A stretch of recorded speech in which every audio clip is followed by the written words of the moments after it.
మనసులో ఏ కోరికైనా తీరాలి అంటే ఆ వినాయకుడికి గరక సమర్పించాల్సిందే.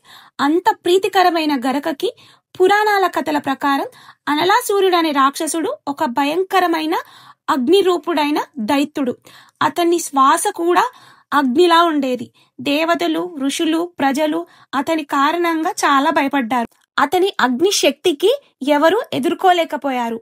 అప్పుడు దేవతలందరూ గణేశుణ్ణి ప్రార్థించారు. ఓ వినాయక, ఈ అనలాసూర్యుని వల్ల లోకానికి ప్రమాదం కలుగుతుంది, దయచేసి అతన్ని నాశనం చెయ్యి అని. అప్పుడు గణపతి ఆ రాక్షసుని సంహరించి తన కడుపులోకి మింగేశాడు. రాక్షసుని మింగడం వల్ల గణపతి కడుపులో విపరీతమైన అగ్ని పుట్టింది. ఆ అగ్నిని తగ్గించడానికి దేవతలు గరికని సమర్పించారు. గరిక చాలా చలువ చేస్తుంది. గరికని స్వీకరించిన తరువాత గణపతి కడుపులోని వేడి తగ్గించింది. అప్పటి నుండి గణపతికి గరిక అంటే ఎంతో ఇష్టం. గణపతి పూజలో గరికకి చాలా ప్రాధాన్యత ఇవ్వడం జరుగుతుంది.